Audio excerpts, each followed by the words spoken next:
Hello, good afternoon. We're back. Um, the point of this video is parang konting update lang. Um, so yung project natin na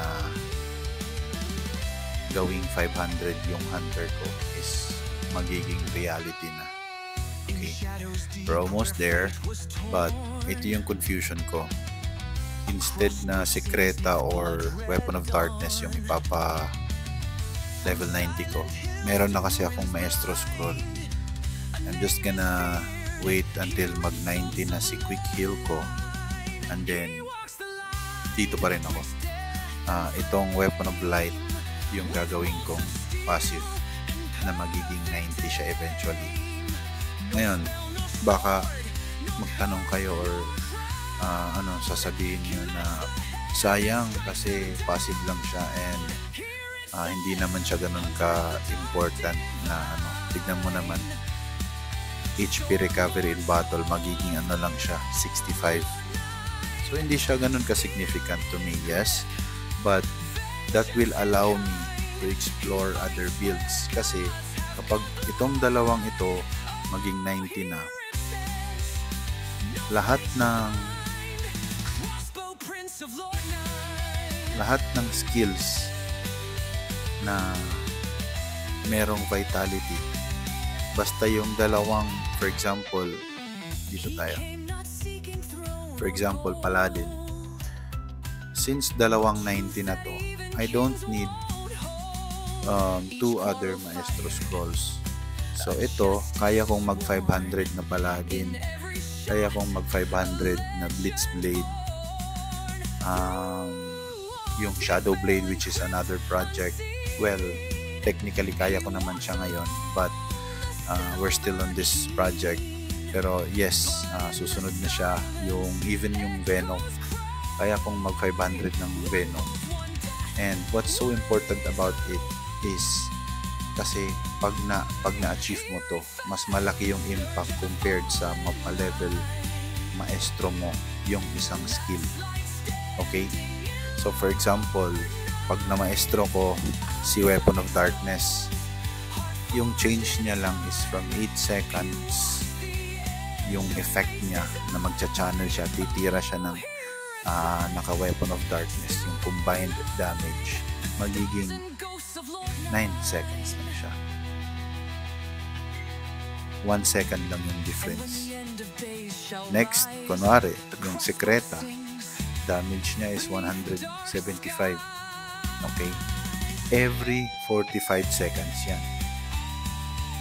Ngayon, magiging 180 every 45 seconds.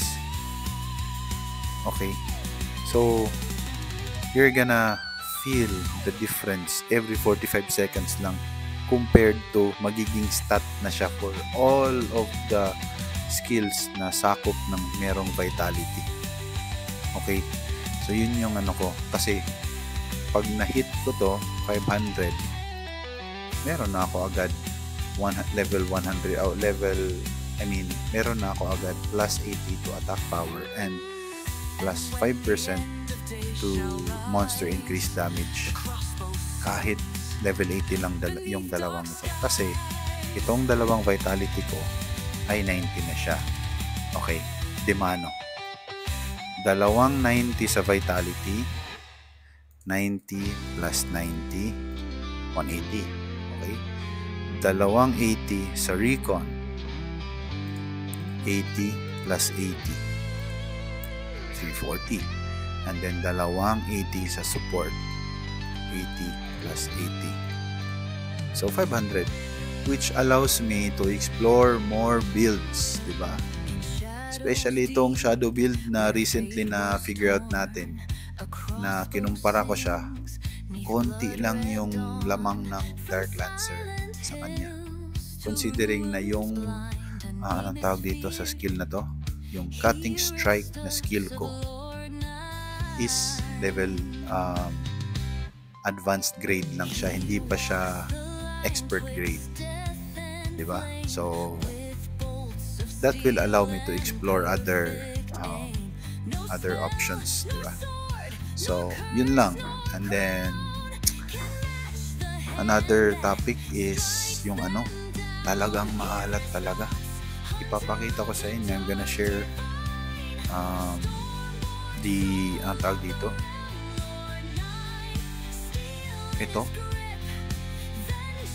Ito yung temporal piece na tier 2, 500 yan. Ngayon, I'm selling it for 6.8 USDT. Ayaw pa mabenta. Ayaw ko namang babaan kasi pinaghirapan ko yan eh. Check natin yung lowest price today.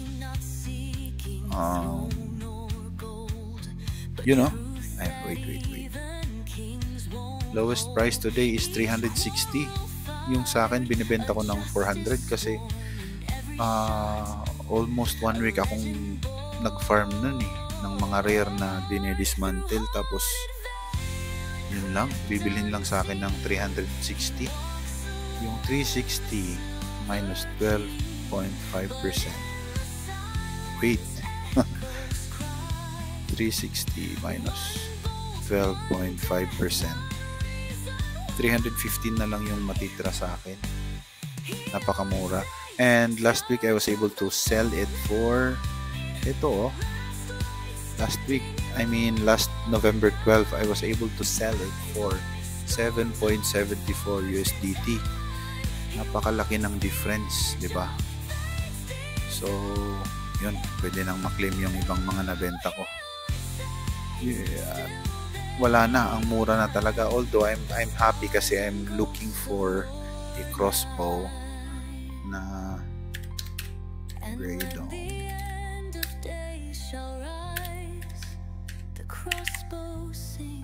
I'm looking for a crossbow na mabibili. Yung may attack speed naman. Kasi currently, yung crossbow ko, meron siyang accuracy. 'Di ba? So, para maiba naman and ma-explore ko kung which one is better, try ko yung yung may attack speed naman. 'Di ba? So, this is the only reason that I'm happy kasi medyo mura na yung mga items. Kahit man lang ay mahal pa rin. Tapos barrier pa. Kahit man lang attack speed. Pwede na to. Pero hindi siya plus 8. Ito lang yung plus 8. I've learned my lesson. Hindi na talaga ako bibili ng hindi plus 8 kasi ang hirap palang hanapin ng anong tawag dito, yung pampa-decrease ng ng apps. So for this one, pag ibinalik ko siya ng plus 6, walang bato eh. And di ko mahanap kung saan, na nalulot lang yun sa Spire of Trials dito. Ano nga ito? Ang tawag dito? Proving Corrupted Weapon Enhancement Stone. Ito yun eh. Yeah, ito yun. Yung pampadecrease ng ng ups ng weapon. Currently nasa level 90 pa lang ako. And malayo pa before ko nasa 109 pa bago magkaroon naman ako ng chance na ma-ups yun. So for now talaga, it's a no-no.